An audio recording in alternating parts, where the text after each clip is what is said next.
Welcome and thank you for standing by. Your lines have been placed on a listen-only mode until the question and answer session. At that time, if you would like to ask a question, you may press star one. There will also be written questions held within the speaker's room. Today's conference is also being recorded. If you have any objections, you may disconnect at this time.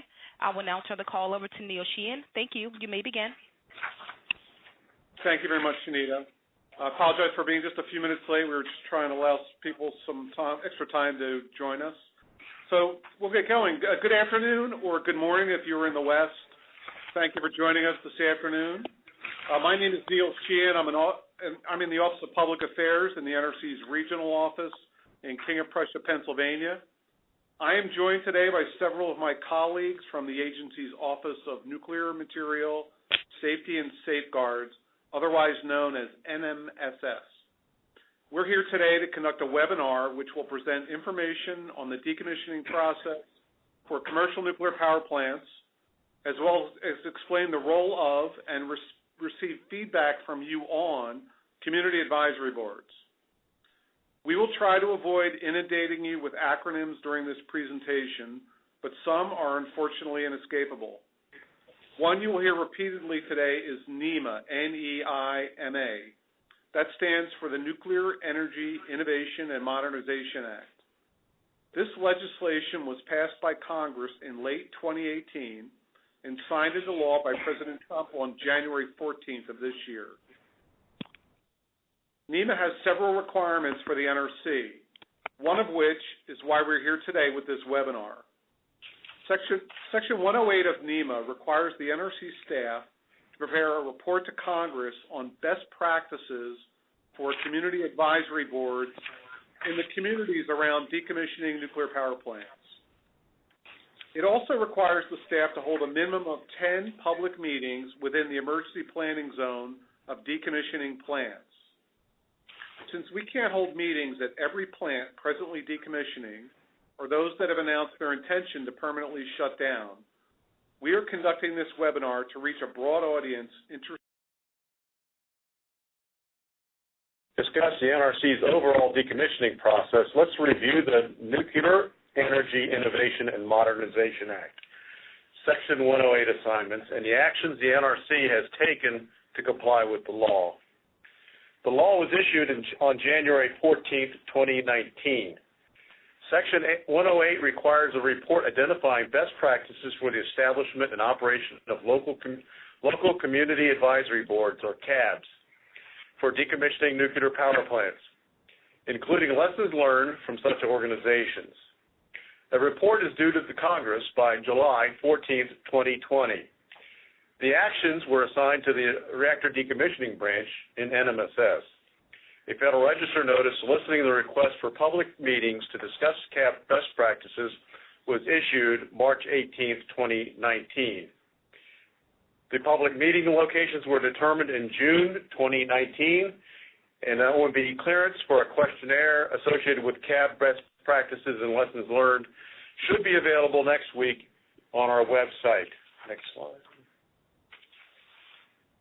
As Neil mentioned, as part of the reasoning for conducting this webinar is to provide an opportunity for any interested parties to provide feedback and input on the NEMA Section 108 Best Practices Report, no matter whether they are able to attend the scheduled public meetings or not. There is significant public interest in the topic of CABs. Only a limited number of local public meetings can be held in the vicinity of decommissioning plants. We believe this webinar offers the opportunity to participate for those areas where the meetings will not be held.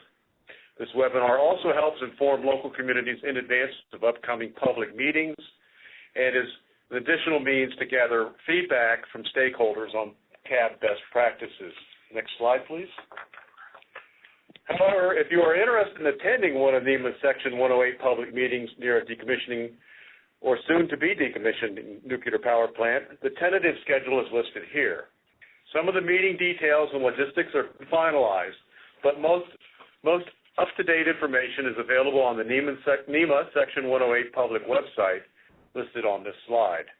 Next page, please.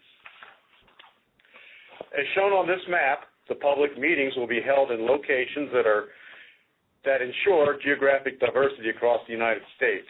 with priority given to states that, one, have a nuclear power plant currently undergoing the decommissioning process and registered, and requested a public meeting under the provisions of NEMA in accordance with the Federal Register notice published March 18, 2019. Now I will turn it over to Kim to discuss the overall decommissioning process. Thanks, Bruce. Before we elaborate on the decommissioning process, we thought it would be useful to provide a simple definition of the goal of decommissioning. As we state on this slide, the NRC's overarching objective is to ensure any residual radioactivity is within federal limits, so that the site may be released for unrestricted use in the future. So how does the decommissioning process actually work? The NRC requirements are designed to protect workers and the public throughout the decommissioning process, and the public and the environment after the plant's license is terminated. The NRC has strict rules governing nuclear power plant decommissioning and the storage of spent nuclear fuel. The NRC communicates with the public during the decommissioning process in many ways, including publicly available licensing documents and inspection reports, public meetings, congressional briefings, and updates to state and local government officials. The NRC also strongly encourages the creation of community advisory boards, or CABs, to enhance the free flow of information about decommissioning activities between the licensee, local officials, and the public. We will talk more about the establishment of CABs, as well as those boards already in existence, later in the presentation. Even before a plant shuts down, activities are ongoing that will help with the decommissioning process. While operating, the licensee maintains records important to decommissioning, such as financial records, records related to radioactive spills and material history of the site, annual reports of plant operations, and radiological environmental monitoring reports. Additionally, once the licensee has decided to permanently cease operations, other planning activities begin, including identification and selection of a decommissioning strategy, which we'll discuss later, and site characterization.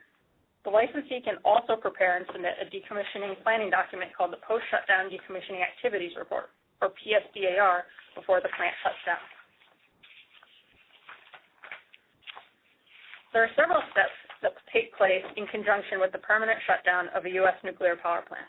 These steps are spelled out in the NRC regulations. Once the reactor has been operated for the last time, the plant owner must first submit to the NRC a written certification of the permanent cessation of operations within 30 days of the decision to not continue operations. Next, when the nuclear fuel has been permanently removed from the reactor vessel, the owner must submit another written certification to the NRC. Once these notifications have been made, by law, the company is not authorized to reload fuel into the reactor vessel and operate the plant. To operate the plant again, the owner would need to apply for a new operating license. Prior to or within 2 years of permanent cessation or permanent shutdown, the NRC requires the submittal of the plant's PSDAR, which provides a general overview of the proposed decommissioning activities and schedule, as well as the associated costs. This slide contains more information on the details that should be found in the plant's PSDAR. The purpose of the PSDAR is to provide the NRC and the public with a general overview of the company's proposed decommissioning activities. It is also designed to inform the NRC staff of expected activities, which will help guide the agency's oversight. The estimated costs for decommissioning are also included in the report, as well as an affirmation that decommissioning and dismantlement activities can be completed consistent with the site's existing environmental report. Since the PSDAR only provides information on the plan for decommissioning the plant and is not a federal action, the NRC does not explicitly approve the report. As with any report made to the NRC, we review the PSDAR to determine if it meets our regulatory requirements. The NRC will review the PSDAR within 90 days of receipt to confirm that the licensee's planned decommissioning activities will not foreclose the release of the site for possible unrestricted use, result in significant environmental impacts not previously reviewed, or result in there no longer being reasonable assurance that adequate funds will be available for decommissioning. Following the submittal of the PSDAR, the licensee must notify the NRC before performing any decommissioning activity inconsistent with the actions and schedules described in the PSDAR, including changes that significantly increase the decommissioning costs. During the NRC's review of the PSDAR, we publish a notification in the Federal Register to inform the public of the receipt of the PSDAR and to solicit comments. The NRC also hosts a public meeting in the vicinity of the decommissioning nuclear plant, typically within 90 days of receiving the PSDAR, to to collect further feedback on the decommissioning plan outlined in the PSDR. As the slide notes, the plant's owner can commence major decommissioning work, such as starting to dismantle plant components 90 days after the PSDR is received by the NRC. There are different courses of action for plant owners as they plan for decommissioning. They may decide to pursue immediate dismantlement, which we refer to as the decon alternative. Under decon, structures and equipment related to nuclear power production are decontaminated and removed. Once the demolition and decontamination work is completed, the company would need to demonstrate that any remaining radioactivity meets the criteria for unrestricted release of the property. Another option for plant owners is placing the facility in storage for a period of time, and then proceeding with dismantlement and cleanup work at a future date. This alternative is referred to as safe store and involves preparing the structures for long-term storage and then monitoring them throughout the storage period. Preparations for safe store would include draining pipes and pumps, de-energizing electrical systems, and securing various structures. Plant owners may also use a combination of safe store and decon. As an example, they may do some dismantlement work or abandon systems in place not long after the plant permanently shuts down, then put the facility in storage for many years before resuming the remainder of the deconstruction. Again, confirmatory surveys of any remaining radioactivity would need to be performed once the dismantlement work is eventually completed. Keep in mind that it takes many years to construct the power plant, and decommissioning a nuclear power plant typically takes about 7 to 10 years. Another way to think of it is a giant deconstruction project with miles of cables and pipes and tons of materials hauled away. Under the NRC's regulations, nuclear power plant decommissioning must be completed within 60 years. Keep in mind this refers to the portions of the site that were used for nuclear power production and do not involve, for example, returning the entire site property to greenfield condition. The basis for the 60-year timeline is this: 50 years in safe store to allow radioactive decay of the shorter-lived radioactive materials, plus 10 years of radiological decommissioning work to terminate the NRC license. It is not uncommon for greenfielding to occur after the termination of the NRC license, such as with the main Yankee site shown at the bottom of this slide. At the top of the slide is a photo that Bruce took at Rancho Seco in California. The plant was permanently shut down in 1989, and the reactor license terminated in 2009. The owner has not demolished any of the structures and has built 2 combined cycle generating units at the site to take advantage of the transmission lines and switchyard and the availability of a source of cooling water. I will now turn it over to Zahira to discuss the NRC's continued oversight during decommissioning. Thanks, Kim. When a reactor ceases operation, the NRC's work to ensure safety and security continues. Specifically, NRC ensures through a continuing oversight process that operational safety control, security measures, and emergency preparedness remain sufficient to protect the public health and safety. The NRC's inspection program for the decommissioning of nuclear power plants, as well as the dry fuel storage inspection program, are well-defined and consistent. These programs are outlined in NRC Inspection Manual Chapters 2561 and 2690, respectively. The key objectives of these programs are to verify that the spent fuel is being safely and securely stored, decommissioning activities are being conducted safely, and site operations and license termination activities are performed in accordance with federal regulations. When carrying out these programs, our key focus is on safety and security. The NRC Decommissioning Inspection Program ensures that appropriate oversight continues after safe plant shutdown and removal of the spent fuel from the reactor. Specifically, the Reactor Decommissioning Inspection Manual has procedures designated as core, which are required to be performed annually, and ones listed as discretionary, which are performed as needed based on activities and or issues at the site. I want to emphasize that oversight, inspections, and monitoring I perform throughout the decommissioning process.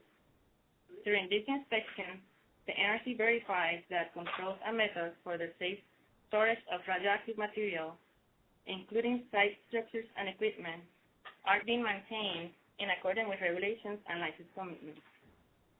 In addition, NRC inspector will be on hand for major work activities at the site, and at least once per year. Examples could include the demolition of a major structure, the removal of a significant component such as the reactor vessel, and the transfer of the spent fuel from the plant's spent fuel pool to a dry gas storage. The NRC can take enforcement actions against the plant owner should violations be identified during these activities. Now we would like to address questions that frequently come up in regard to managing the spent fuel during and after the decommissioning, and our review and oversight of those activities. The most asked question is what becomes of the spent fuel nuclear fuel left behind from the plant's operation, and the correct answer is that in almost all cases, it is removed from the spent fuel pool to be stored on site in a dry gas storage installation, often called an independent spent fuel storage installation, or SSE, until an interim or long-term disposal solution is available.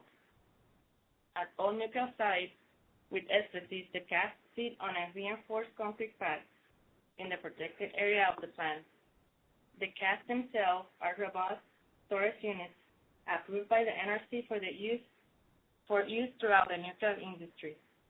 Typically, the fuel sits in a stainless steel cask that is surrounded by a thick concrete overpad. Vents at the bottom and at the top allow for convective air flow to keep the fuel cool. The NRC inspector who specializes in spent fuel transfer and storage are on hand when the SSE pad is being built and of course during the actual fuel movement at each site. Another question we receive with some frequency is if the plant's spent fuel pool remain safe during decommissioning, and the answer is yes. All spent fuel pools are safe. Spent fuel pools are typically 40 or more feet deep, with at least 20 feet of water covering the spent fuel pool to provide safety and allow for fuel assembly to be moved while submerged. The walls of the pools are typically 4 to 6 feet thick, with a steel reinforced concrete and a steel liner. The pools are located in the most secure areas of the plant, which are protected by armed guards and physical barriers. In addition, once the fuel is placed in the spent fuel pool, it cools off relatively quickly, which further reduces the risk posed by the spent fuel over time. Spent fuel pools in U.S. nuclear power plants are designed to withstand all credible severe natural events, including floods, tornadoes, earthquakes, tsunamis, and hurricanes. Spent fuel pool safety is ensured by maintaining a sufficient level of cooling water above the fuel, even during accident conditions. Under all conditions, public health and safety are ensured by strictly regulated design features and operational practices. So how are changes made for nuclear power plants once they are in the decommissioning process? Typically, this is done via license amendments and exemption requests from the plant owners, which outline the technical, regulatory, and safety basis for the desired changes. The NRC reviews and must explicitly approve these requests before the proposed change can be made. The NRC can also issue orders to direct plant owners to take safety or security actions. This process is the same for operating and decommissioning nuclear power plants. Looking ahead, the NRC is in the process of developing new regulations in the area of decommissioning. The draft version of those regulations is now under review, with completion expected in 2021. An overarching goal of this regulation is to create a more standardized approach when it comes to decommissioning activities. We could do a whole separate webinar on what upcoming changes may entail, but that said, there is a significant amount of information on the proposal on our website, and we will be willing to share more information with those interested in the topic. Now I will turn over to Ted to talk about the steps of decommissioning and the different approaches being used to accomplish those steps. Thanks, Zahira. Now that we've discussed the regulatory and oversight changes that the plant owners and the NRC make as the facility enters decommissioning, it's time to talk about the physical steps to dismantle and decontaminate the plant. There are several phases in the decommissioning process. This graphic shows, in a generic sense, the way those phases play out. The phases include initial activities, major decommissioning and storage, and license termination activities. We already discussed the initial activities that occur after a plant has permanently shut down, but before any dismantlement work gets underway. But to reiterate, when the plant permanently shuts down, the owner must submit a written certification to that effect to the NRC within 30 days. When the nuclear fuel is permanently removed from the reactor vessel, the owner must submit another certification to the NRC. That submittal signals that the owner has surrendered authority to operate the reactor or load fuel into the reactor vessel. This eliminates the obligation to adhere to certain requirements needed only during reactor operations, such as maintenance requirements for systems no longer used. The plant owner will prepare the plant for decommissioning. This will involve de-energizing and securing certain plant systems, performing site modifications, and usually moving all spent fuel into dry cask storage systems. De-energizing and securing systems can include draining liquids out of vessels, valves, and piping, and de-energizing electrical components. Systems and equipment needed for spent fuel storage and handling will remain intact. Prior to or within 2 years of permanently shutting down the plant, the owner must submit the post-shut decommissioning activities report to the NRC.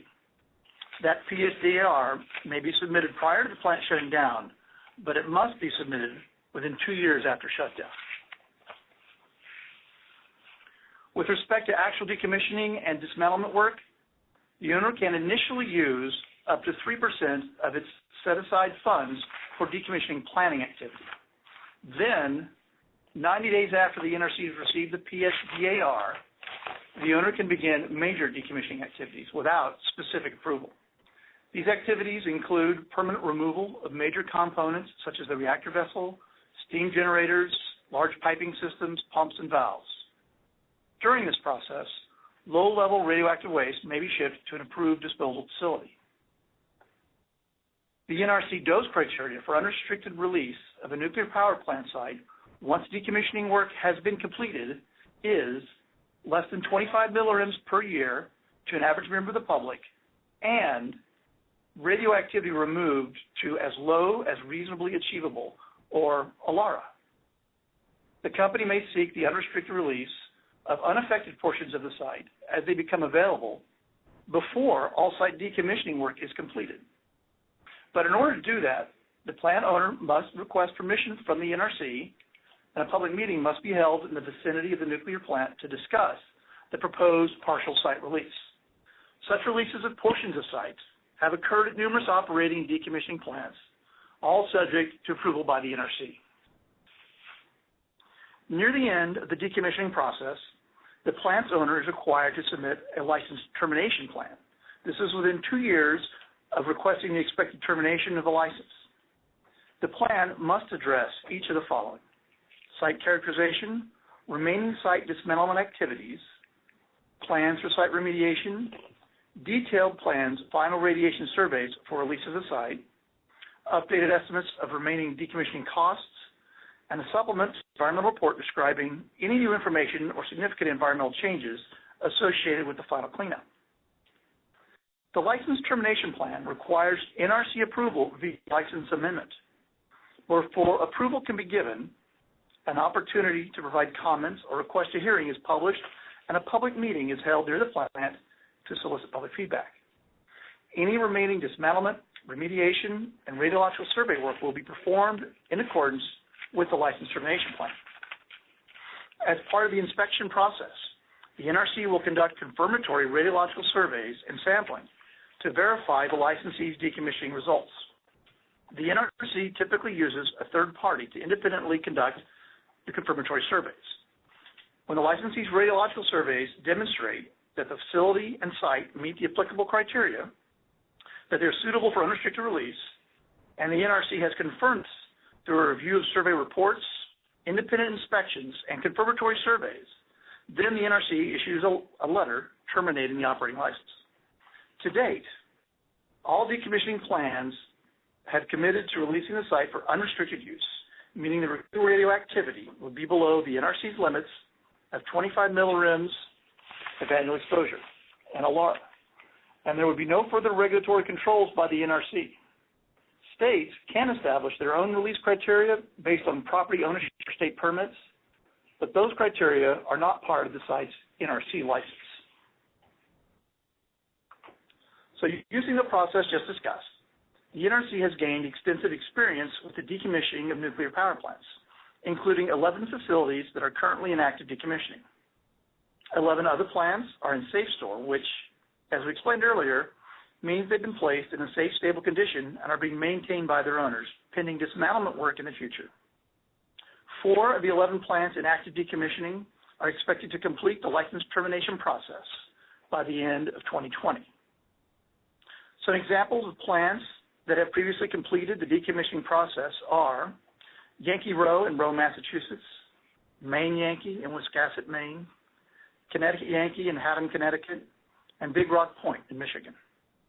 The only NRC-regulated facilities remaining at these sites are the Independent Spent Fuel Storage Installations, or ISFISs.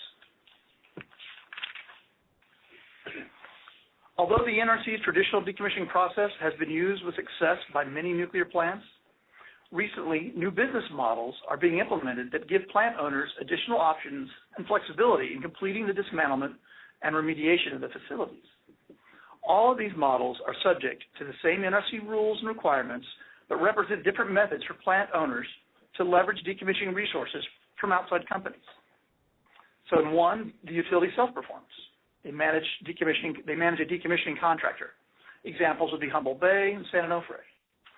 In another model, the utility transfers the licensee to a decommissioning company, and the land and spent fuel are transferred back. Examples would be Zion and La Crosse. And finally, in the third model, the utility sells the plant to a company who will decommission the plant and manage the spent fuel. Examples are Vermont Yankee, Oyster Creek Pilgrim, and there are others who have announced similar approaches. The NRC does not promote one decommissioning business model over any other, but does conduct detailed technical and regulatory reviews to establish the ability of decommissioning companies to complete site dismantlement and remediation activities in lieu of the plant owner. This includes a financial review and validation, as well as a technical competency review. These reviews are conducted as part of the license process, in which the operating license for the decommissioning plant is transferred to a decommissioning company to complete the license termination process. I'm now going to turn us back over to Bruce to talk about community involvement in the decommissioning process and the requirements of the NEMA law itself. Thanks, Ted. First, we'd like to point out that there are already multiple opportunities for public participation in the decommissioning process. For example, each license amendment requesting, including the license transfer Ted just discussed, allows for an opportunity to provide public comment and request a hearing. The NRC also conducts public meetings in the vicinity of decommissioning nuclear power plants to discuss PSDR contents, partial site releases, and license termination plans. The NRC staff are also frequently invited to speak on decommissioning topics at state and local government hearings, meetings, and other events, and routinely participate as guest presenters at existing community advisory board meetings. Which finally brings us to the topic at hand for today's webinar: best practices and lessons learned from community advisory boards at decommissioning nuclear power plants. So what is a community advisory board? Well, there is no one size fits all model for decommissioning CABs. Some of the general tenets of such organizations are listed on this slide. We should also point out that the CABs may have differing names, such as Community Engagement Panels or Citizens Advisory Board or something similar. As mentioned, while the NRC does not have the authority to direct anyone to sponsor or participate in the decommissioning process, for many years we have recommended that power plant licensees be involved in decommissionings, form a community committee or other advisory organization aimed at fostering communication and information exchange between the licensee and the members of the community that the decommissioning may affect. As we will see on another slide, this practice has yielded good results at several facilities.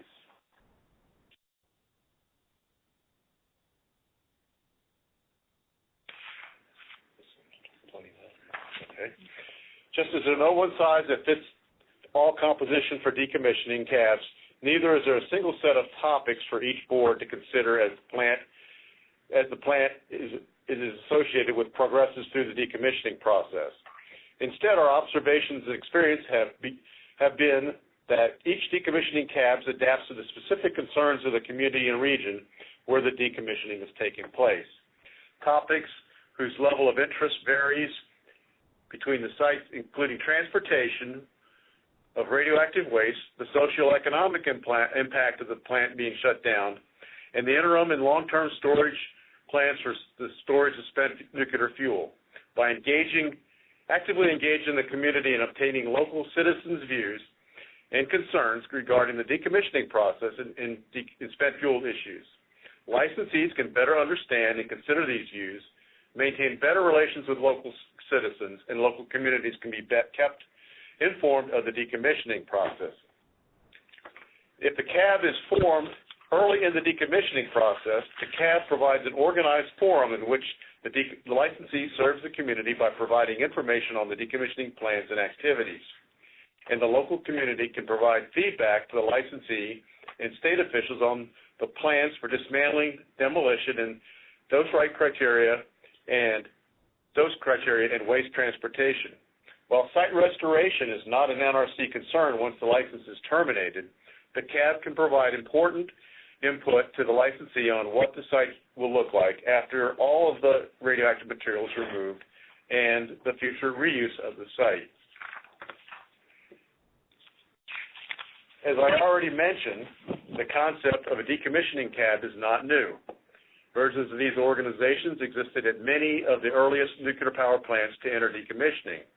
The experience gained and lessons learned from prior decommissioning projects have been well documented by the nuclear industry. In 2005, the Electric Power Research Institute, or EPRI, published the Maine Yankee Decommissioning Experience Report. In this lessons learned report, the nuclear industry recognized that engaging the local community and officially forming a CAB is a good practice. Specifically, the EPRI report states that the CABs can provide an important window for the public in the process of decommissioning and provide the opportunity for issues of local concern to be addressed both within and without the strict process defined by the regulations. This brings us to today, where CABs exist at the majority of decommissioning nuclear power plants. Although with many different compositions in many forms, depending on such factors as the CAB sponsor, state requirements, and topics of highest interest.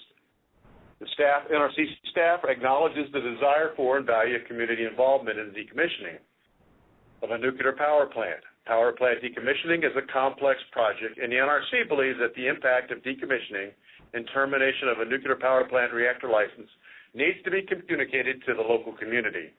We have also observed that community interest in reactor decommissioning activities can vary depending on the location and historical relationship between the licensee and the state and local governments, local labor unions, and members of the public and other stakeholders.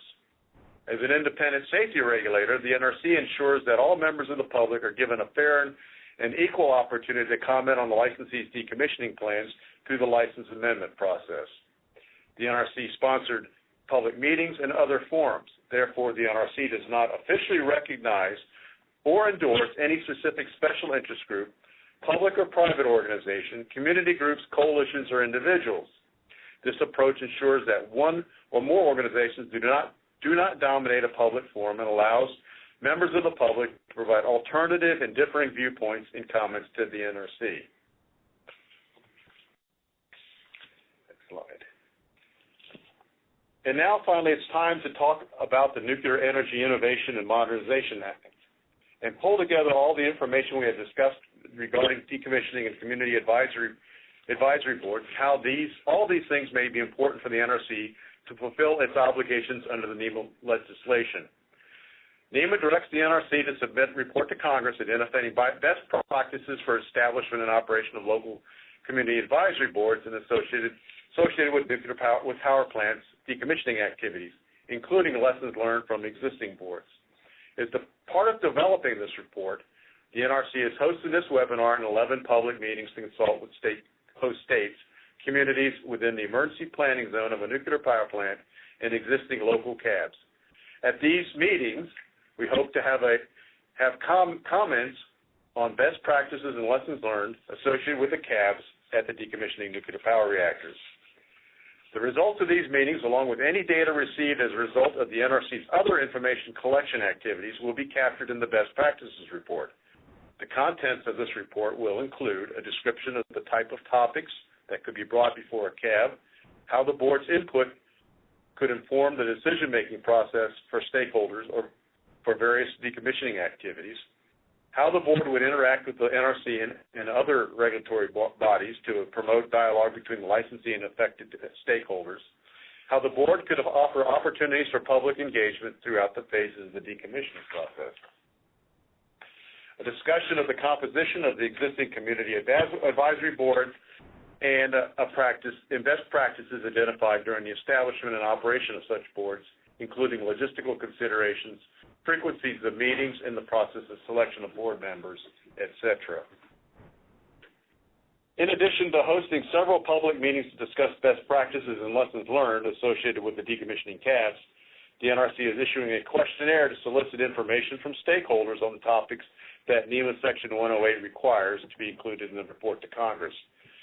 This questionnaire will be available very soon on NRC's NEMA Section 108 public website, and hard copies will be distributed during the upcoming public meetings. The questionnaire questions are captured on the next few slides, and we welcome any initial feedback or comments on the CAB best practices when we get to the open discussion portion of the webinar.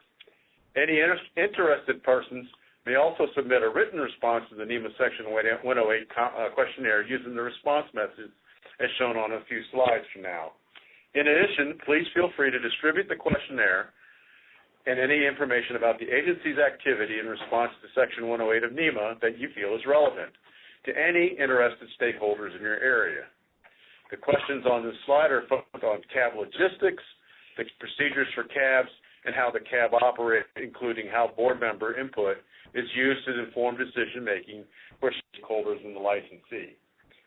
And it includes why is the local CAB established, how and when was the local CAB established, is there a charter, what is the historical and current frequency of CAB meetings, what is historical and current composition of a local CAB, and what is the selection process for board members, their terms, the specific rules and protocols that the CAB follows, any specific logistics required to support the CAB meetings and other activities, and how the board's input is used to inform decision-making process of stakeholders for the decommissioning process.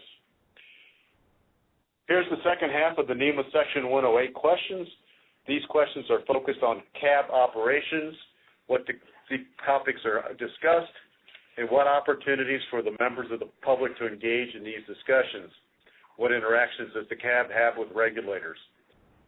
Such questions as who sponsors the CAB expenses, what kinds of activities are included in the budget, what topics have been or could be brought before a CAB, what other topics could be useful to stakeholders understanding the decommissioning process, what interaction with local CAB and have with the NRC and other regulatory bodies, how does the CAB offer opportunities for public engagement throughout all the phases of the decommissioning process.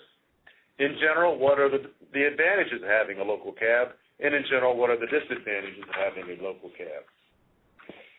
Here are the final questions along with some questions from decommissioning plants where CABs have not been established. Has the licensee or state ever considered the establishment of local CAB? Was it considered? What are the reasons for not establishing a CAB? How does the licensee or state provide opportunities for public engagement throughout the decommissioning process? And in general, what are the advantages and disadvantages of the CAB, or not having a local CAB? So now that we have talked through the topics required to be in the NRC's best practices report and gone over the specific questions we came up with to try and capture the information for decommissioning CABs, all that remains is to ask you to provide feedback to us on these issues. Obviously, we'll be taking notes and soliciting feedback during today's webinar, but there are also several other ways to provide comments as outlined on this slide. Receiving stakeholder feedback and ensuring that this request for information reaches the maximum number of affected persons is very important to those of us working to implement the requirements of NEMA Section 108. I hope that we will have a productive discussion today and that the folks will take the time to fill out all or portions of the NEMA questionnaire to make sure that the NRC has a good cross-section of decommissioning CAB data from which to draw our conclusions for the NEMA Congressional Report. Electronics will be available, submittals will be available in a few days. Due to some information clearing requirements we are just fitting up. Your feedback, again, is very important to us, and we want to thank you on the behalf of the NEMA 108 Section Working Group for taking the time to attend this webinar and share your perspective on best practices and lessons learned from decommissioning CABs. And now I'll turn it back over to Neil. Okay. Thank you to all of our presenters, and we are getting close to the question and answer section of the webinar. Before we transition to the discussion portion, I wanted to provide you with a couple of additional decommissioning information resources. This slide shows you the numerous sources of NRC information on decommissioning, spent fuel storage, and more. They can be found on our public webpage at www.nrc.gov by looking under the Radioactive Waste tab. I would also recommend our YouTube videos on decommissioning, which are also available on the public website. Next is a page that provides the links to several guidance documents and other information resources related to the decommissioning process. As for this presentation, it is already available via the page on our website containing the notice for this webinar. If you go to our main web page, again, which is www.nrc.gov, and click on August 8th on the calendar, you will be able to access that page and see the slides. Should you have any further questions or comments on the NEMA Section 108 webinar, please do not hesitate to contact our Public Affairs Office. The contact information can be found on this slide, and the NEMA Section 108 Working Group is available via the listed resource email.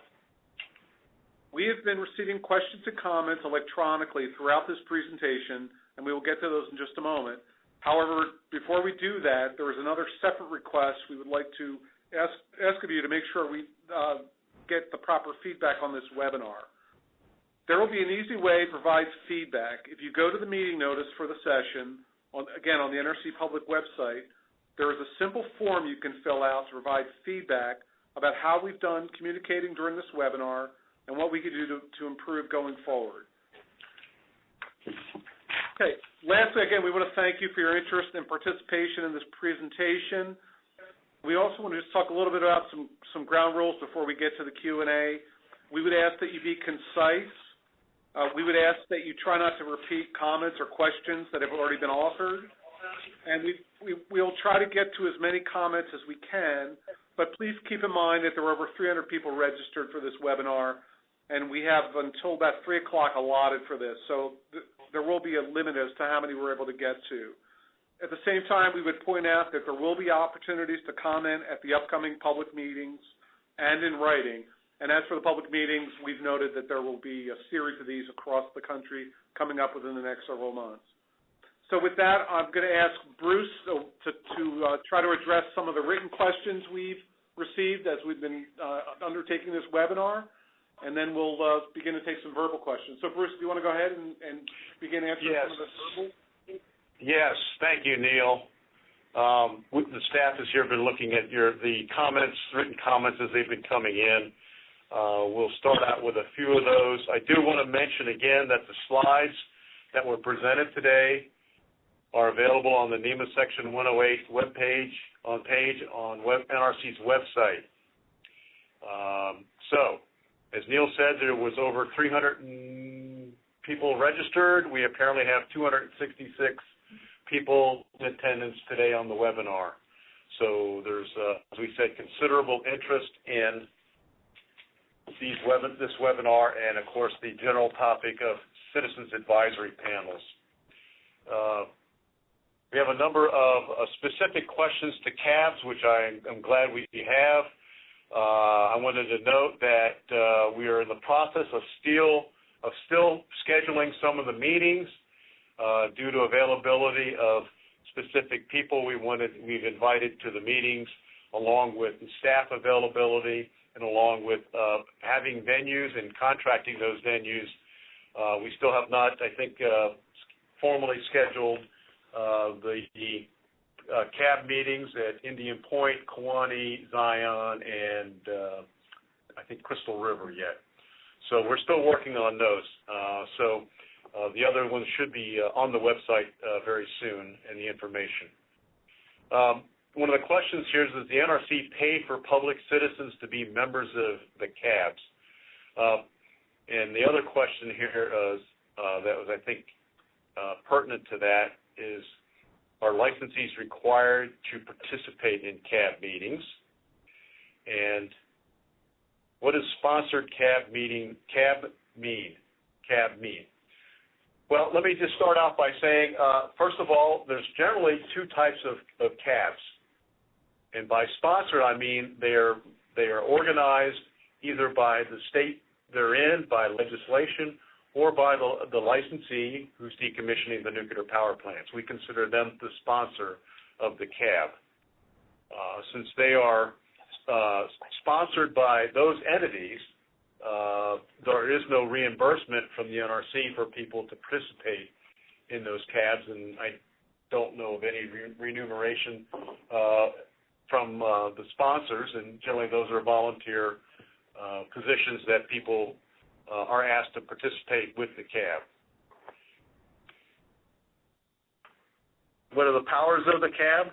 The CAB is there to receive advice from the public in the local vicinity, to interface with the local utility, and of course I'm sure the members of the CABs may have their own opinions about the decommissioning, which they can also share with the licensee. And of course, on the reverse side of that, the licensee can share the information with their plans and anticipated schedules of activities that may impact the local community on the decommissioning activities.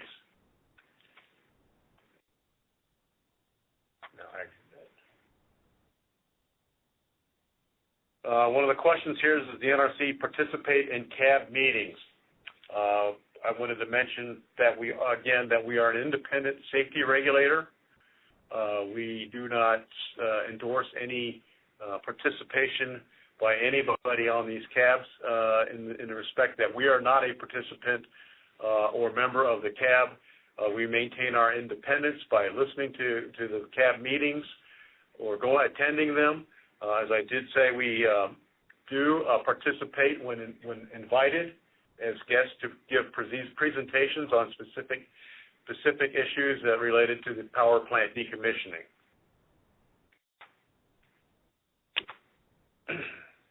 All right, Bruce, would you maybe we should start taking some questions from the phone at this point? We will now begin the operator, question and answer session. Yes? Yes, I'm sorry. Please go ahead and queue up the first call, please. Sure.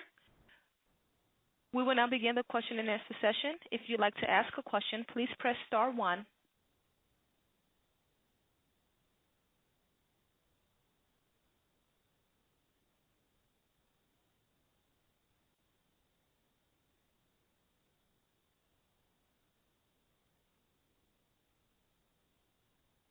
Our first question comes from Richard Webster. Richard, your line is open and you may ask your question. Hello. So I have two questions. One is specifically about CABs and one is about decommissioning cost estimates. The CABs question is, haven't CABs been hampered by a lack of availability of expert funds and inability to require the licensee to supply requested information? And the cost estimate question is the cost estimates, I understand, have been coming down for decommissioning, but is there any empirical data to support that reduction in cost? Okay, Bruce, would you like to talk about these two, the lack of, first question, whether there's an issue as far as available expertise for the CABs, and then secondly, has the cost been coming down for decommissioning projects?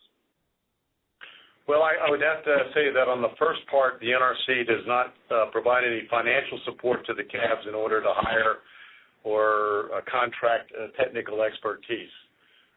We would leave that up to the sponsor of the CAB or whoever runs the CAB if they felt they needed that type of help.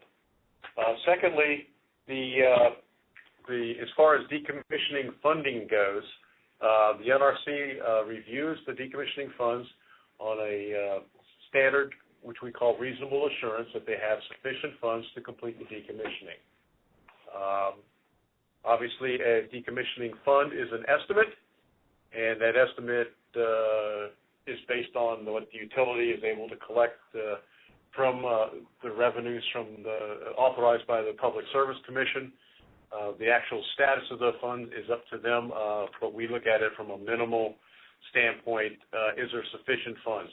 To date, all of the plants that have gone into decommissioning have had a reasonable and adequate fund to decommission the plant. So with it being an estimate, it's exactly what it is. Most plants have more than sufficient funds to decommission the plant, at least from our perspective and from a radiological decommissioning standpoint. I would add one other, this is Ted Smith, thought on the cost estimate. So some of this estimate is tied to the new business models, where in their estimates, because of more advanced planning by licensees and transfers, they are transitioning into decommissioning quicker, and so you're seeing some savings from the plant staffing requirements, drawing down faster and completing dry storage campaigns quicker. And so obviously, as you do things faster, there's a cost savings associated. So I think that's one factor that's affecting that overall number. Thank you for that question. Okay. Mr. Webster, are you satisfied with those answers? Well, on the CABs, that wasn't really an answer. It was really a statement of fact, right, that they are not funded. My question is, could they? I'm sorry, you're breaking up a little bit there. Sorry. My question is, could the CABs perform better if they did have access to expert funds? Since you're reviewing what could be rather than what is, right? Well, I'd have to respond to that. That's a rhetorical question, and I don't know that there would be any real benefit from that.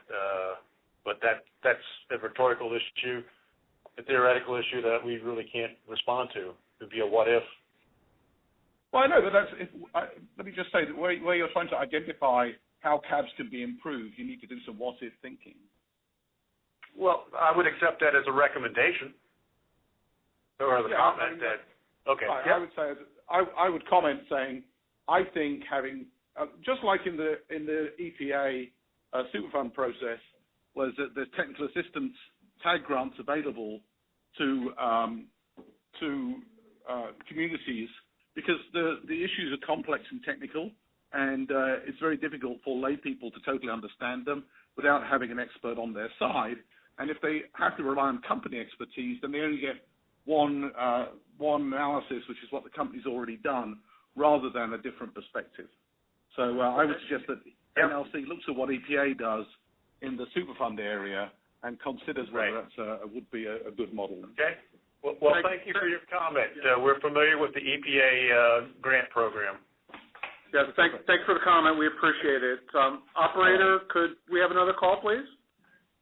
Yes. Our next question comes from Alex Carlin. Alex, your line is open, and you may ask your question.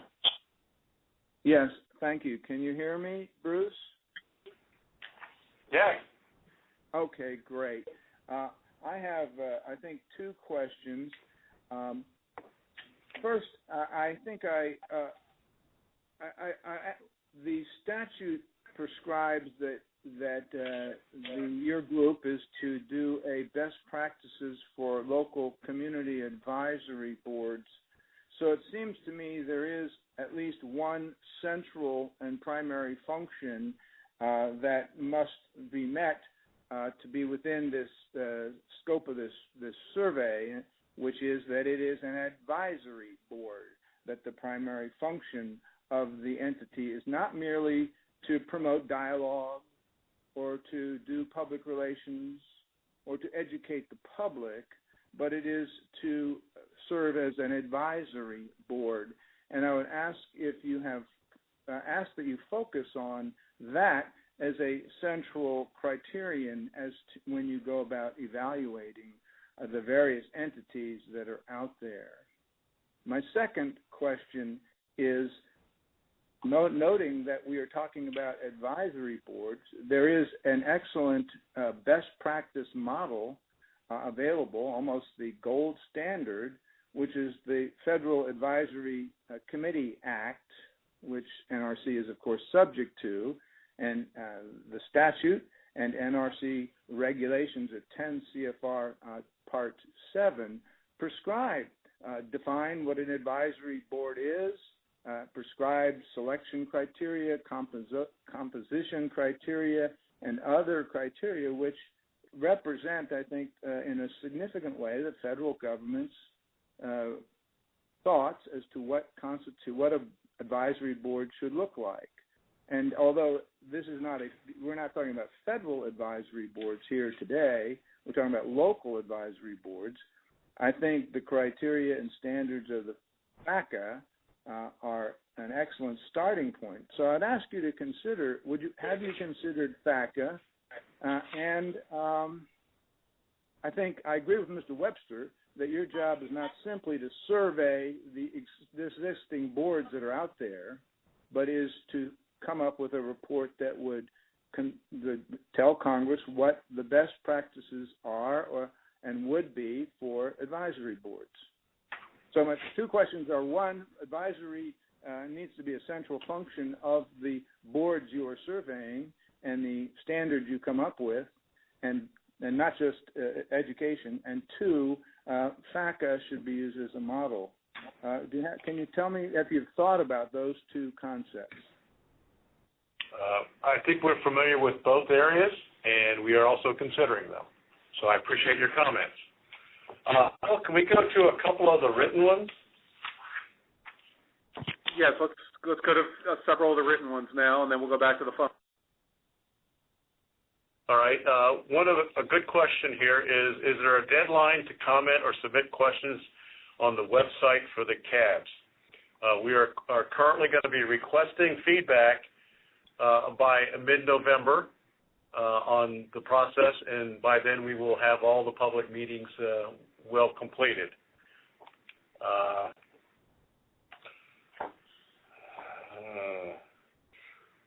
One of the comments is that then people understand that this meeting is being transcribed. That yes, this is true.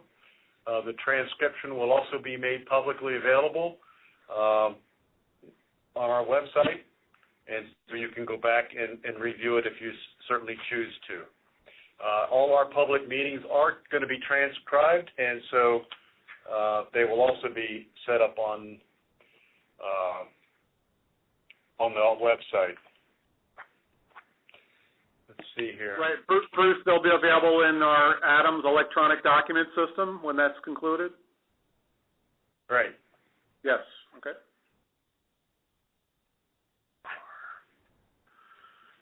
Let's see. One of the questions is what powers or authorities do CABs have? I think you're going to have to look at the charters to find out what they are authorized to do and not authorized to do. As is by the name, advisory panel or advisory board, they are there to provide advice, and to who they serve could be either feedback for the state, to the government agencies, could be for the local community. It depends on the charter and what it actually says. Let's see here. One of the questions here, is it possible for a licensee to complete decommissioning, terminate the license, but still have the site in a restricted use status?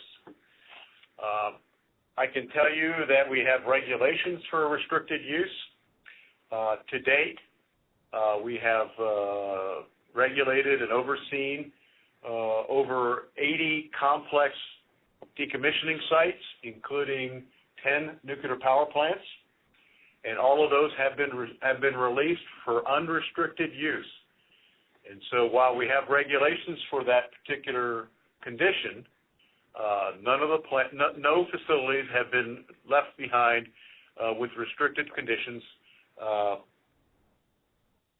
for after completing decommissioning. They have all met the dose criteria and have met that criteria. I will point out to you, though, that 7 of those 10 power plants that have been shut down still have dry fuel storage facilities which are under license. And so there are certain restrictions with that particular piece of property in the immediate vicinity with it, but that's still under license. And that will be obviously decommissioned at a future date when the fuel is removed from the site. But next, Neil, you want to go to the phone? Sure. Operator, if you could once again provide us with one of the questions from a caller.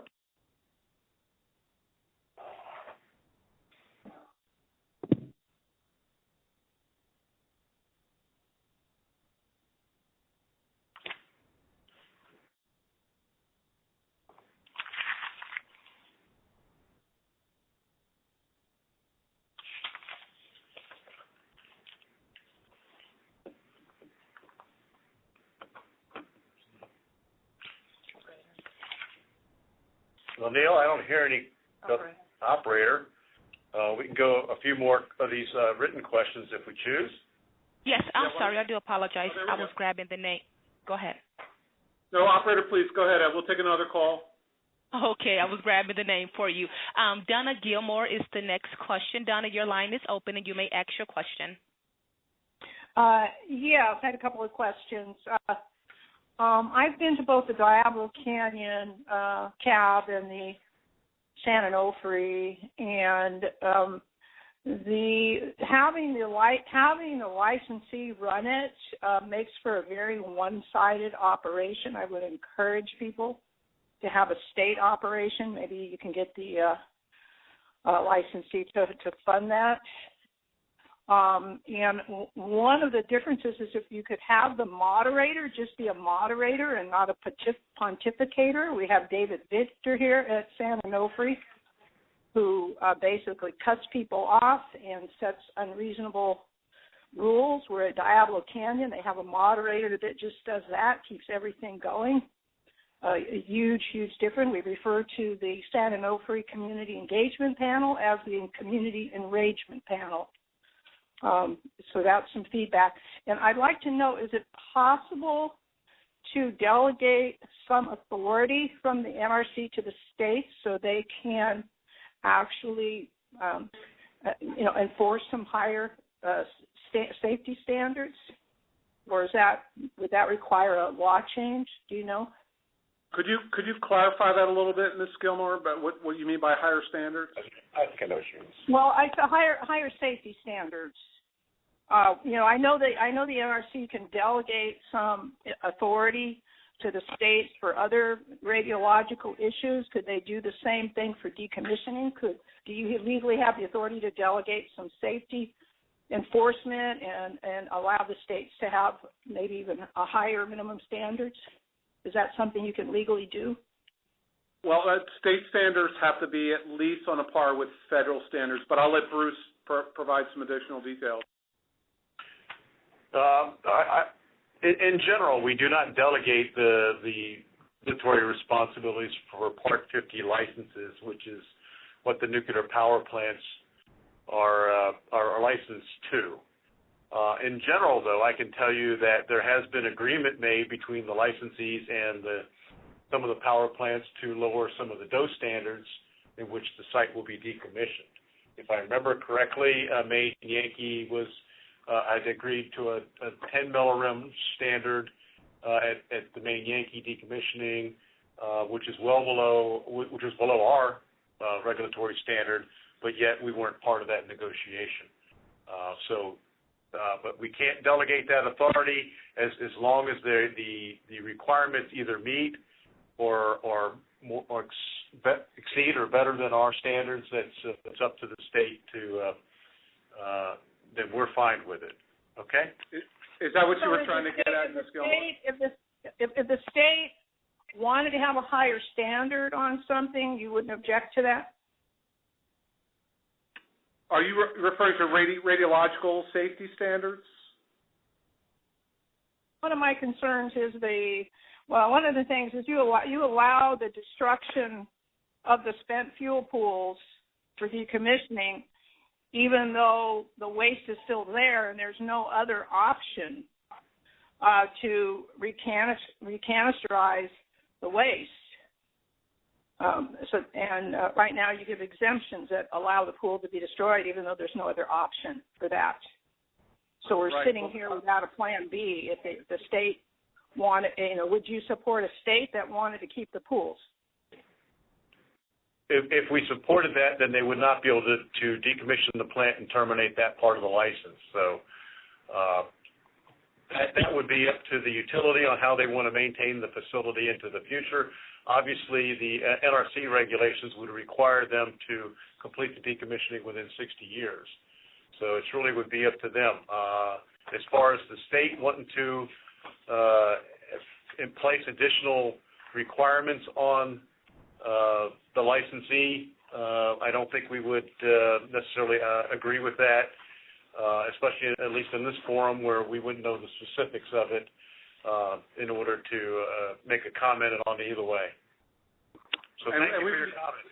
Yeah, we would just point out that the public should not be left with the impression that without the spent fuel pool, there's nothing that can be done if a problem develops with a dry cast. They could use a hot cell. They have other approaches. Well, there are no hot cells in the country large enough to replace canisters. The Testeria North hot cell in Idaho National Lab that was used for the Castor inspection, that was destroyed in 2007.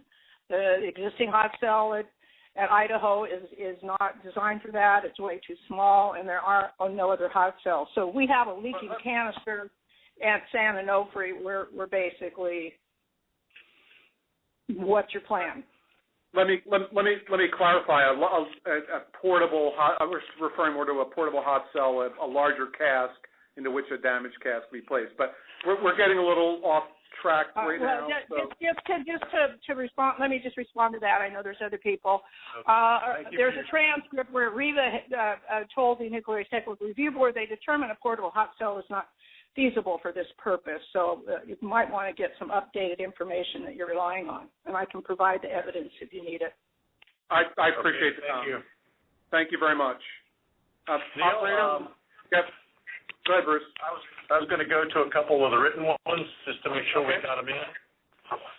The question is the NRC ultimately planning to create regulations of cabs, roles, functions, powers, and composition, or will this remain within the local purview?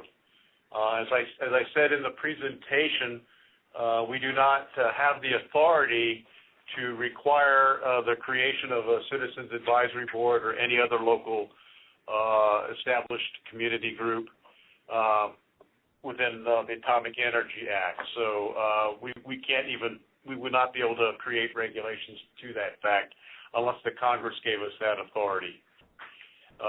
Let's see. The next question is, who tracks abnormal events during decon, and would the CAB be made aware of the events? What type of records does the CAB have access to? Well, let me just go back to our inspection program.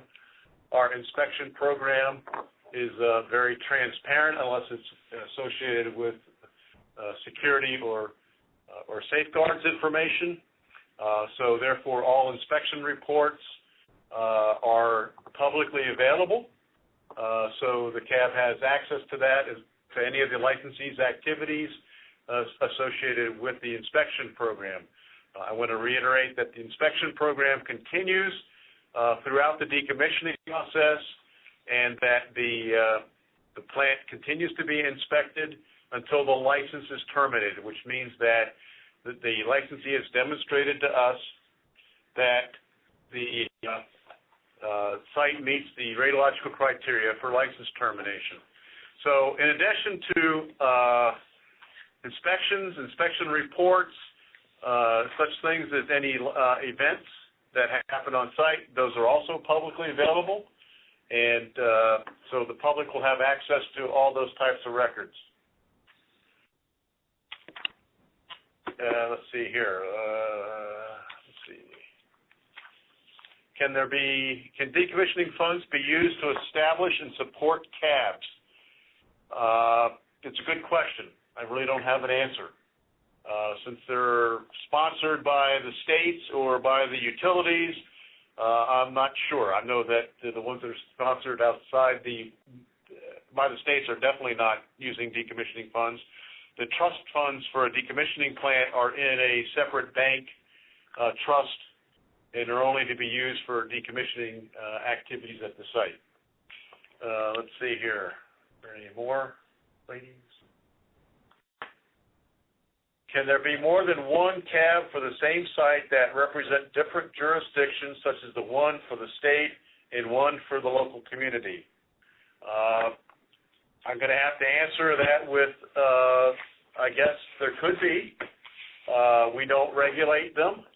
We don't sponsor them, and it would be up to the local community to have more than one citizens advisory group, whether they have differing opinions or whatever is the case for the reason for the differing groups. So the answer to that is, I guess there could be more than one. You ready to go back to the phone? Yeah, let's go back to the phones. Operator, if you could give us another caller, please. Yes, the next question comes from Barbara Warren. Barbara, your line is open and you may ask your question. Oh, thank you. Yes, I have two questions. One, is there going to be, I'm a little confused about the public process with NRC. Is there going to be like a Federal Register notice and an opportunity to comment on your whole program, or are we just commenting on those questionnaires that you presented to us? Well, I think we will be publishing a number of Federal Register notices for and meeting notices for the public meetings. We have the website where you can provide any comments you want. We've specifically tailored this questionnaire, which will be coming out hopefully early next week, to kind of tailor the types of questions we need that we think need to be in the report. However, people are welcome to provide whatever comments on the process or the citizen community advisory panels as a whole through our website if they choose to. We also have the NEMA resource email. Yeah. Will we be getting that website to go to? Will you be notifying us about that? The website's already available. It was in the slides. And, okay. So I'll look at that. Okay. Yes. And also there's an email address where you can send comments directly. Oh, okay. Right. And you can find that webpage just by doing a search on our website for NEMA, N-E-I-M-A, will take you to that webpage. Okay, good. So then I do have another question that's important. What about sites that have other risks? In other words, that there are existing risks at the site that are just happen to be there for a particular nuclear plant. For example, earthquake risk. And I am speaking specifically of a plant that was never really analyzed for earthquake risk when it was originally permitted. Well, the plants were constructed and were designed and constructed based on the hazards such as the seismic hazards and risks for the area. And so... I'm saying that they didn't know about the earthquake risk until after the plant was built. Well, I'm sure that would be analyzed as part of our ongoing oversight of that particular facility. Yeah, and if I could just add, Bruce, after Fukushima, the two of the areas that we really focused in on were seismic and flooding risk, and so the plants were all required to take a fresh look at any earthquake risk they might have, and for those plants that were at a higher risk, we certainly paid closer attention. So would that come into play for the decommissioning? In other words, it would still be on your radar screen? Risks like that, would they still be on your radar screen during the decommissioning process? The answer would be yes. However, the actual safety risks are reduced because the plant is no longer operating. The fuel has been removed from the reactor itself and placed in a safe condition where you can't have a reactor accident. So those considerations are taken into account. I know at one plant in the Midwest, we had continued issues with flooding, and there's still another one in the Midwest. We have issues with flooding that we continue to make sure the site implements the proper mitigation actions to prevent the plant from flooding. I think the most common thing would be that the spent fuel pool is still being used and loaded with fuel, and that's going to take some time for that to be moved out. So it's probably the most common problem that you're going to find. So would that be something you'd be looking at as part of decommissioning? If there's an earthquake risk, for example? Well, I would just reiterate that as part of the Fukushima review, we did look at the spent fuel pool and its safety design and consequences for earthquakes. So I think that's already been a major undertaking by the agency since Fukushima. Well, that's not true, because you basically decided to all the recommendations, including from the National Academy of Sciences, you decided to only take one recommendation instead of all 5. So for spent fuel pools, that represents a huge risk that hasn't been addressed.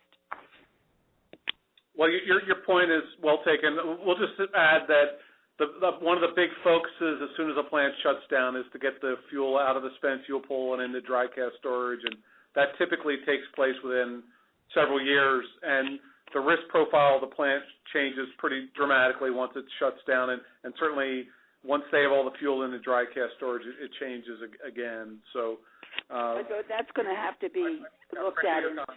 Yeah, but I think the high burn of fuel presents a problem because it has to stay there for so long. So okay, well, thank you for your comment. We need to get back to the cab. Thank you. Thank you very much.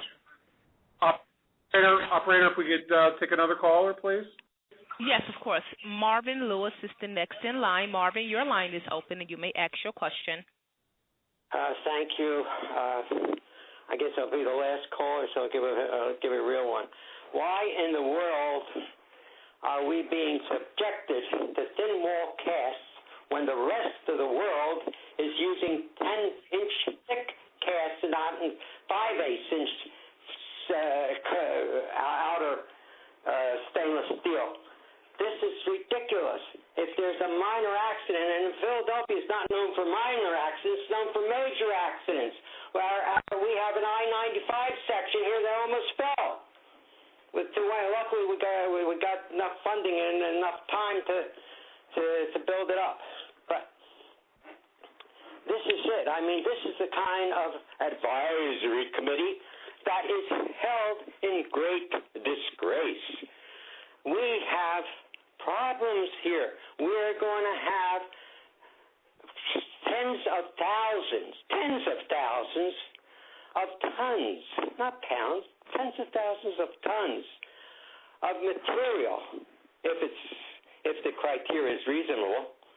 If the criteria is, of course, lowered and so that you don't have to pick up every bit of radiation, we're going to have, and this is the kind of information that is not given to these advisory groups because the information is controlled by an agency that's been captured by the utilities, namely the NRC. Thank you for your comment, Mr. Lewis.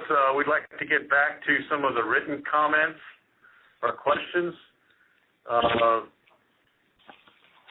The first one is there a criteria for being a member of a CAB? If so, who establishes the criteria? The actual charter for the CAB generally identifies the participants, what sector of the community they're from, and maybe they're a special interest group or not. But in some cases, like the state of a couple of the state chartered ones, they're political appointees by various people in the state, whether it's the Attorney General or the governor or other people. So the criteria is varied, as we said in the presentation, for the CABs and their charters and their sponsors. What is the legal or regulatory mechanism for a CAB to influence the decommissioning process? As I've mentioned before, the CABs are an advisory group, so the mechanism is for the report to whoever their sponsor is, and they can provide that feedback either with the licensee or to the NRC as part of the reporting,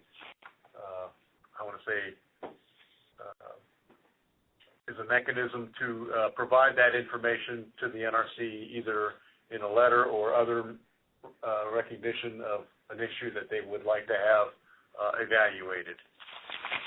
The next question is, do you know what Congress is going to do with the report? Do you think they may enact regulations related to the CABs? To be honest, we can't predict what the Congress will do with the information. However, they have obviously have a purpose in mind in putting it into the law that we will conduct this activity. So once we make the report, I'm sure the Congress will have the opportunity to do whatever the Congress chooses to do with it, and we'll see what happens.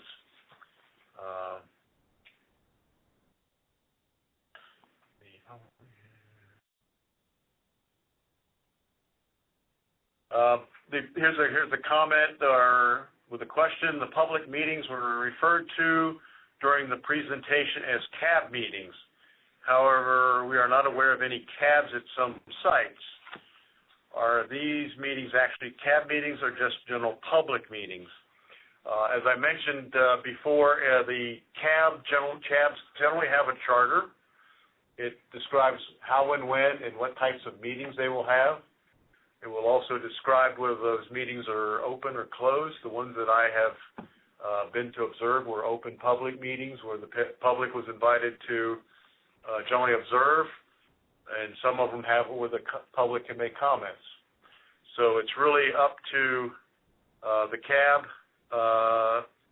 charter and obviously the CAB chairman to follow the charter and follow the rules for public engagement. Ted, you want to add something? But our meetings, which may be described as CAB meetings, are all NRC-sponsored meetings to talk about CABs and get feedback about best practices for CABs. So all 11 of those meetings are publicly available, and we are really wanting to encourage folks to attend and give us feedback on that. So those are not CAB-sponsored meetings intentionally. Okay. The next question is, someone mentioned that they can't see all the questions that are being submitted, but we will be publishing the transcript and all the feedback from this call and webinar will be transcribed and will be available on the website.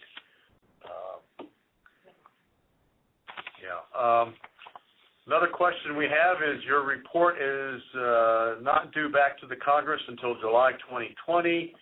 Does this mean that the Oyster Creek CAB is more than a year away at the earliest? I know we are going to be holding a meeting at Oyster Creek this fall. They do have a group that is, I believe, sponsored by the utility or the licensee. I don't think they go by the name CAB. It's like a forum? Yeah, they have a public interest forum or something along that line. And so they do have somewhat of an organized group to provide feedback to the licensee and also for the licensee to talk to the certain, members of the public. We are not aware of the actual charter or who the members are, but I know when we held the public meeting there for the post-shutdown decommissioning activities report, we had a number of people mention that they were participants in that organization and they were local citizens. But Bruce, just to clarify, that's not tied in any way to our report to Congress, whether they have a citizens group down there or not, correct? Yeah. Well, we want to get the best practices, and if what some of the things they do are very good things, then that we'll consider them. But it wouldn't impede them from forming a CAB if they wanted to. Yeah. They don't need to await Don't have to wait a year for that. For the submission of that report. No, not at all. Bruce, how about if we go back to the phone? Okay. Okay, operator, if you could give us another caller, please. Yes. Our next question comes from Daniel Thompson. Daniel, your line is open. Thank you. I am the vice chairman of the Community Advisory Panel for Maine Yankee, and I was town planner at the time that the plant shut down. And the biggest question on everyone's mind was what's going to happen to taxes in town. But we've gotten through all those questions, and I just want to commend you folks for looking for the best feedback you can. But you haven't mentioned the fact that we spent a lot of time talking to the so-called Congressional Blue Ribbon Panel that was looking at these very same things, which may have led to the legislation for Section 108. I don't know, but there's a wealth of information in the Blue Ribbon Panel input from us and others. And my question is, are you going to be considering that? Are you going to be looking at that and use it, hopefully? Mr. Thompson, this is Brian Harris. Are you referring to the Blue Ribbon Panel that was dealing with the disposal of spent fuel pool and the siting of that? Is that the Blue Ribbon Panel that you're referring to? Yes, that is the one. It actually included a lot of best practice information from because we were one of the very first nuclear plants to decommission, and our community advisory panel, we called it, and still do call it. It's still operating. We meet once a year now, although we were meeting every month. So we think it's successful, and the information that we gave to that Blue Ribbon panel would be a wealth of information for you folks to draw on for best practices, it seems to me. Right. Yeah, yes, I appreciate the comment. Yes, we'll look at that. We have been in contact with Mr. Don Hudson. I think he's associated with your organization in Maine. Yes, he's the chairman. I'm the vice chairman. Okay, and I believe he's going to attend one of our public meetings, and we're real appreciative that he's able to do that. Yes. And we've also looked we're looking forward to his feedback. Yeah, we've also looked at the EPRI report on Maine Yankee Advisory Board lessons learned. Yep. Yes. Right. So thank you for the information. And by the way, former NRC chair was a member of that Blue Ribbon Commission, Allison McFarland. So we're very familiar with that report. Thank you for your comments, Mr. Thompson. You're welcome. Would the operator be so kind as to give us another caller? Yes. Next question comes from Ray Lutz. Ray, your line is open. Oh, okay. Thank you very much. Ray Lutz. I'm near the San Onofre site, and we have the Community Engagement Panel, and I have gone to the Diablo Canyon Safety Committee meetings as well. And Donna Gilmore does have a good point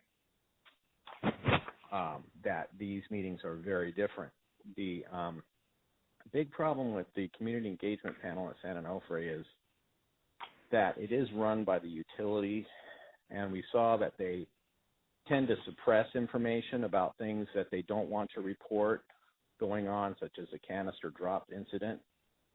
They knew that happened, and they decided to basically lie about it and not tell us what happened.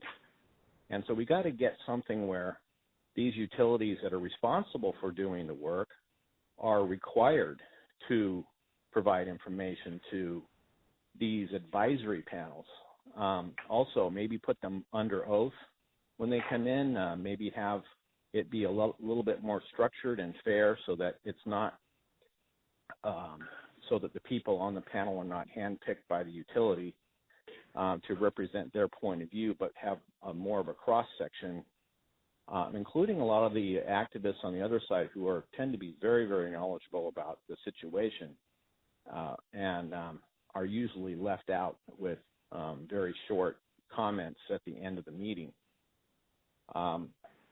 So there has to be, I know the utilities like to raise this one up as the gold standard or something, but from the community standpoint, it's far from it.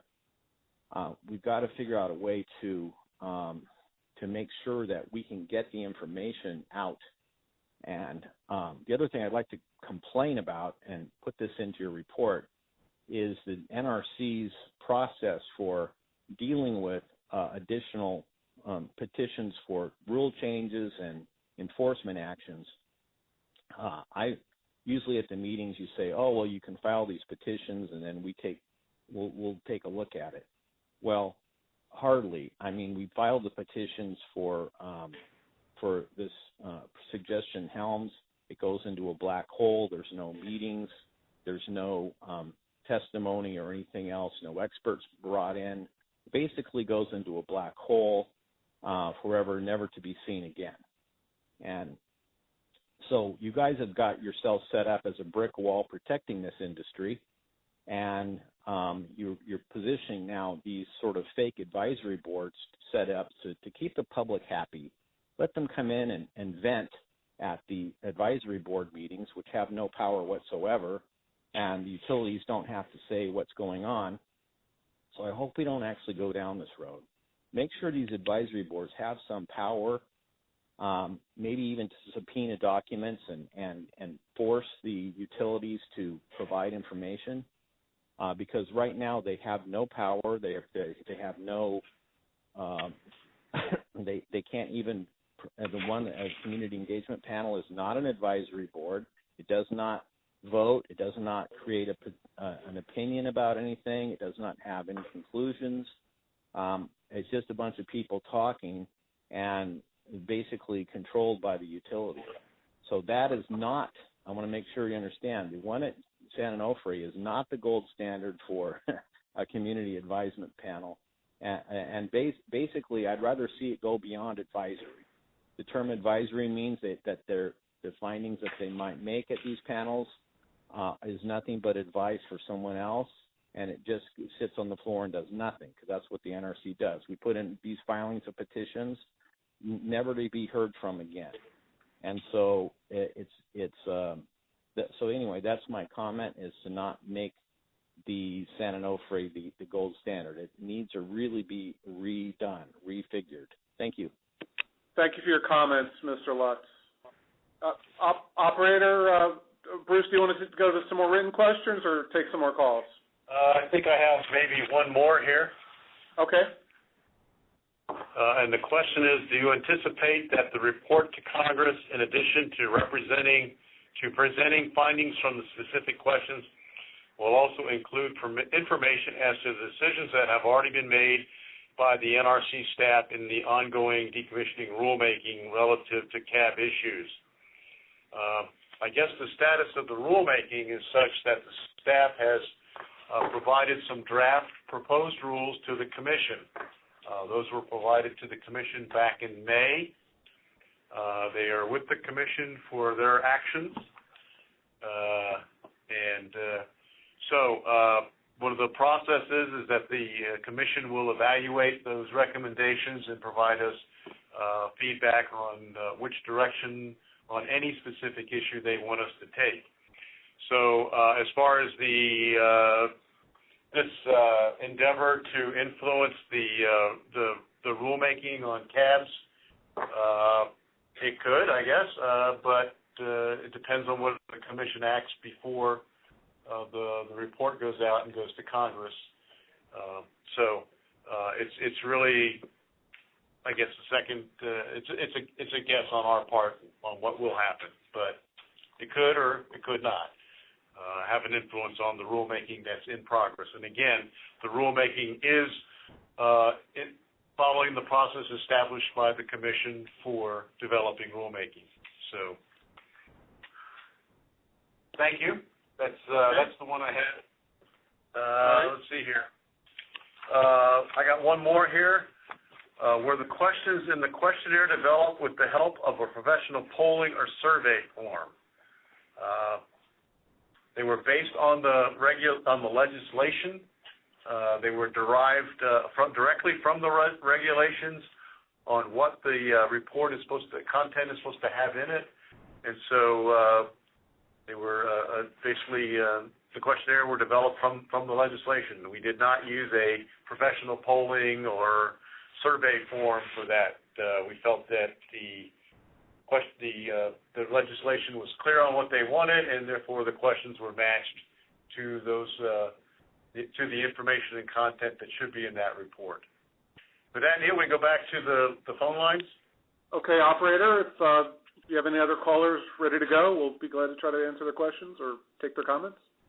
Yes. The next one comes from Rich Giannotti. Rich, your line is open. Hi, Rich. Okay, go ahead. thank you very much. Yeah, just I have a couple of comments and maybe one or two questions. As it relates to spent nuclear fuel management, because we have some members of the public on the phone, I just wanted to point out that the reason the utilities are storing waste on site is because we do not have a permanent repository for spent nuclear fuel and high-level waste in the U.S. as of yet. And that responsibility is with the Department of Energy. So over the past 3 decades or so, DOE has not been able to cite and license spent nuclear fuel and high-level waste disposal facility, and utilities are forced to store waste on site. So I wanted to point that out. The other thing is that some states' regulatory agencies, they're required by their statute, a state statute, to have an advisory committee. For example, in Pennsylvania, just our program, the Bureau of Radiation Program, we have 2 advisory committees. One is the RPAC, Radiation Protection Advisory Committee, and the other one is the Low Waste Advisory Committee. Typically, the advisory committees meet twice a year. They prepare and publish a report. And I wanted to point out that that's a mechanism for NRC to have to receive input from the CAP. Is to if you're not going to attend the meeting, is to receive the reports and look it over and see what issues and concerns the public is raising. Finally, and I think that's important, for an advisory committee to be beneficial, not only to licensee but also to the community, it's very important to look at the composition of the advisory committee, making sure that there's diversity of background and experience in the advisory committee. And maybe that's one area that NRC could provide some guidance. For example, for decommissioning activity, it would be very helpful to have somebody on the committee who has radiation health physics background, or perhaps maybe someone who's a geologist. So just having members of the community to be present and meet every so often, I mean, that's important, but I think the licensees would appreciate that a lot more if it's not just, for the local community, it's not just gathering information, but also they're providing input and improving the process. Thank you very much. Thank you. We really appreciate the comments. And we'll check back with the operator. Operator, are there some other callers that would like to pose questions? Yes. The next question comes from Madeline Calabrese. Sorry. Madeline, your line is open. Yes, thank you. I have a question about the advisory board and how to get that set up. Right now, we're just part of a public interest forum.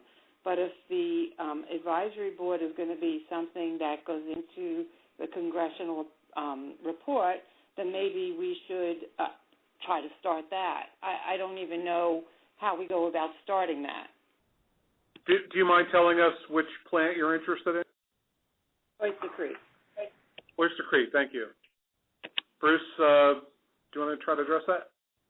Well, I think the first step I would do would be to contact the Citizens Advisory Panel chairpersons at the various different sites that have them, and obtain a copy of their charters, which does outline their organization, purpose, and function.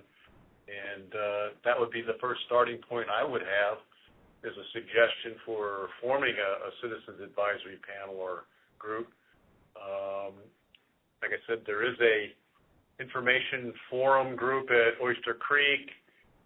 That was a carryover from when Exelon was the licensee. I don't know what the new licensee, Holtec, will be doing along those lines, but one of the things you can do is contact the licensee to see what plans they have. And I would talk with their Office of Public Affairs as the initial step in that process. But like I said, you could also get the Citizens Advisory charters from Pilgrim. I'm sure you can probably Google those things.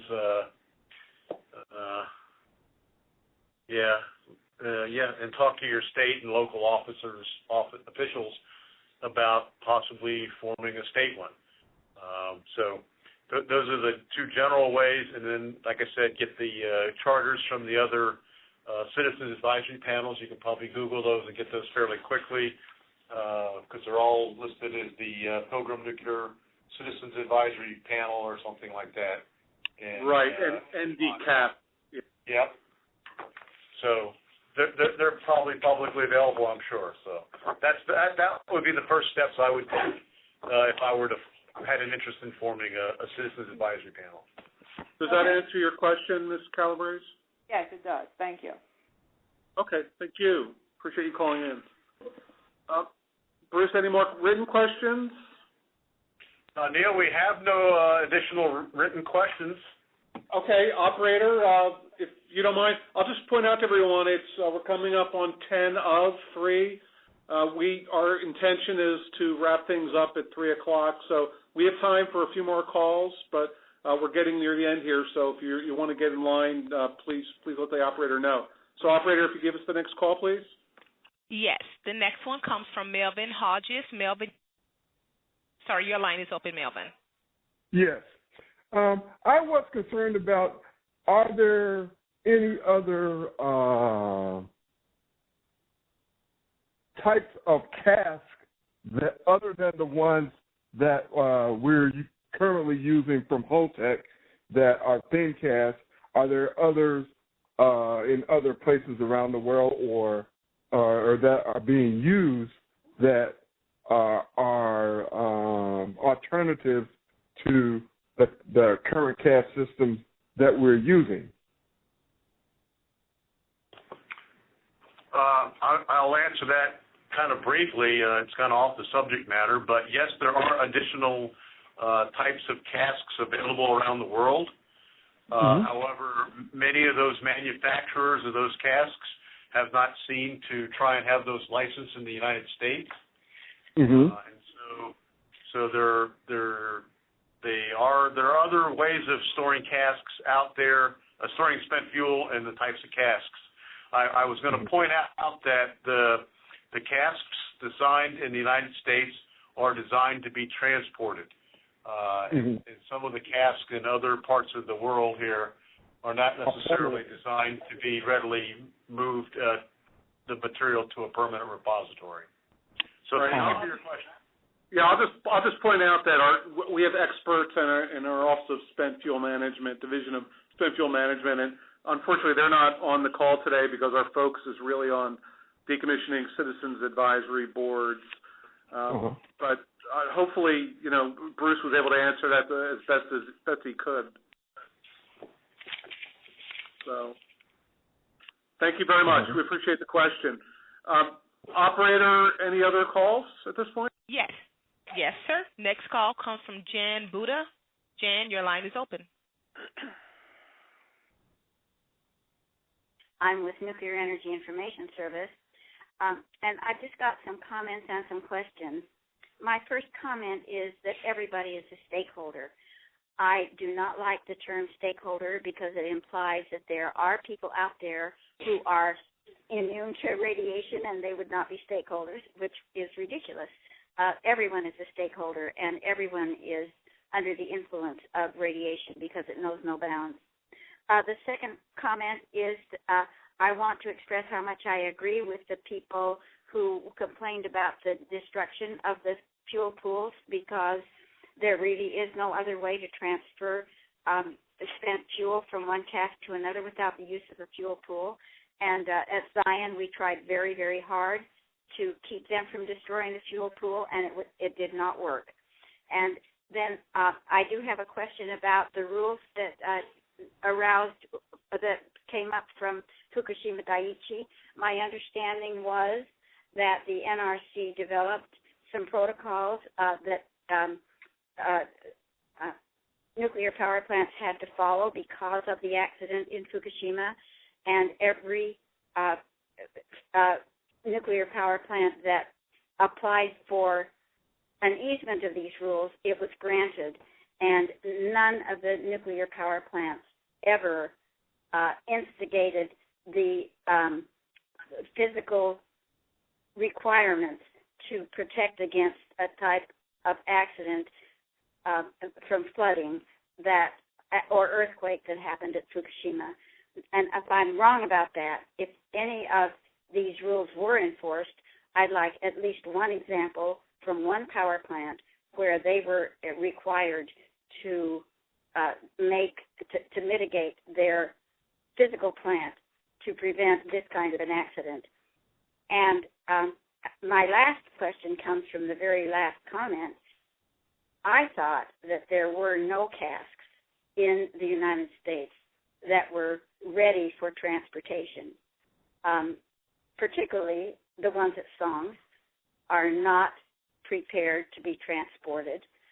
And I thought that any cask that is presently physically present at a nuclear power plant in the United States cannot be transported because it does not meet the requirements. And so you could correct me on that. I'd like to know examples of actual dry casks that are ready to go. Okay, thank you.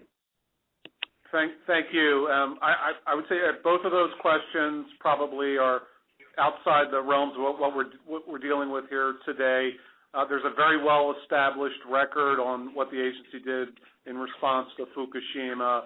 So that could probably fill another webinar as far as the actions that we took. So I don't think we want to go down that road at this time. But and then with respect to transportable casks, again, I don't want to have Bruce be on the spot and pretend to be an expert in spent fuel storage or transportation when that's really not his area of expertise. So we would be able to get you an answer to that separately, but we want to try to keep the focus today on citizens advisory boards. Anything you want to add to that, Bruce? No. The only thing I was going to comment on is that the NRC did implement a number of requirements from the post-Fukushima events and issued numerous orders to the power plants for a number of various actions. Once a power plant does shut down and is defueled, most of those requirements are no longer applicable because you can't have a reactor accident if there's no fuel in the reactor. And so I think Ms. Buddha noted that many of those have been rescinded because they're no longer applicable. So with that, we can move on, Neil. Thank you. Okay. We probably have time for one or two more callers. Operator, would you like to give us another caller, please? Yes. The next call comes from Kayleen Walker. Kayleen, your line is open. Hello. Let's see. My experience near San Onofre, where I live, is that oftentimes the pointed questions that are asked of the NRC do go into a black hole, and that's a bit discouraging. What I'd like to direct my comment to are the listeners across the country, the concerned people. And I feel it's important for us to communicate what our experiences are and the lessons that we've learned. And I'd like to direct you to sanonofresafety.org, where it really is a deep resource for technical documents and problems at San Onofre and solutions. I think that the canisters that are being allowed to contain this waste, the waste is the white elephant in this decommissioning process. So don't get confused with the speed of destroying the plant. the containers, there is no place to take it at this point. It's going to be on your site. They have the word stranded fuel, orphaned fuel. So the waste must be contained for the long term and for the short term and for the immediate. If there were an incident, what is the plan? And those questions, the question of what is the immediate action that would be taken if one of these welded canisters cracked a leak or worse, these questions are not answered. And so the outrage that you heard from one caller, the concerns from various people from San Onofre, please heed our call. We've been very diligent about researching and trying to engage in the community engagement panel, which we call Enragement Panel. And but we're still looking for the best solutions to these problems.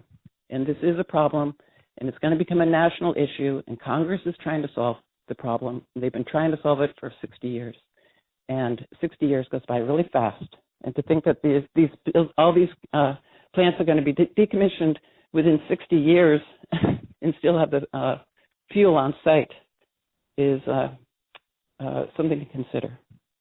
So anyway, I think we need to communicate amongst ourselves. SanOnofreSafety.org. Thank you. Thank you for your comments, Ms. Walker. So I think we have time for one more question, one more caller, operator, and then we're going to wrap things up. So please put somebody else on. Sure. The next call is Roger Witherspoon. Roger, your line is open. Thank you. Good afternoon, and hi, Neil. How are you? Good afternoon, Roger. Curious about jurisdiction, and if this is misplaced, let me know. But many of the plants, including Indian Point, have a long history of radioactive liquids piling up underneath. And that covers many acres and board feet. And I'm curious about the decommissioning process. To what extent does it require dredging and removing the contaminated sediment underneath the plant itself? Or can that just be capped and walked away? How is it measured? Just what are the plans for that, and who's responsible, you or the EPA? Bruce, you want to answer that one? Sure.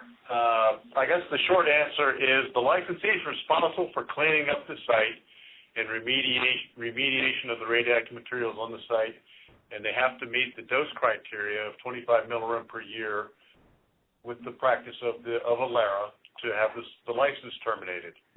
With that in mind, we implemented additional regulations back in 2012, which we called the Decommissioning Planning Rule, which requires the licensees to perform monitoring of the subsurfaces near the plant where leaks are likely to happen. And so specifically at Indian Point, we know that they've had a number of leaks. They also have been put in the wells that detect that early. And so that detection has caused them to go back and do repairs. And also the law requires that they continuously monitor those wells to ensure that the leaks were fixed. So we know that there is some contamination of the subsurface soils, and so during the decommissioning process, the licensee will characterize those areas and make plans to remediate them in order that they can meet the license termination criteria. So with that in mind, it is the licensee who is responsible for cleaning up the plant to meet the dose criteria. So I think we're meeting our time criteria, Neil? Right, and Roger, I'll just add, I mean, there have been plants that have had to remove soil or in some cases bedrock. They would have to do whatever they need to get to that release criteria. And as Bruce pointed out, there has not been a plant to date that has not been determined to be releasable for under the unrestricted criteria. Can you send me some background on that? Pardon? Can you send me some background on that, or should I drop you a line later? Please do, yes. Will do. Thank you so much, and thanks, Bruce. So I just want to thank everyone for taking time out of their day to take part in this webinar. We know that time's a precious commodity, and hopefully you got some useful information out of this. As Bruce pointed out, this is a kickoff for this whole series of public meetings on NEMA that will begin August 21st. And with that, I will turn it over to Bruce for the final word. Well, thank you, Neil. I really want to thank everybody for taking the time out at Neil Center to participate. I think the staff appreciates the comments. I hope we provided you with the information that you look forward as we progress in this endeavor, I guess I'll call it, to write this report to the Congress, that you understand the information we're looking for, and we are welcome to, we're looking forward to your comments, so that we can take those into consideration. As I said, we will be holding 11 public meetings around the country, and they will be the similar type meetings where we will do a short presentation at the site, at the venue, and then collect comments from people. So again, thank you for your time. Appreciate all your input, and again, thank you again for your participation. This does conclude today's conference. Thank you all for participating. You may now disconnect.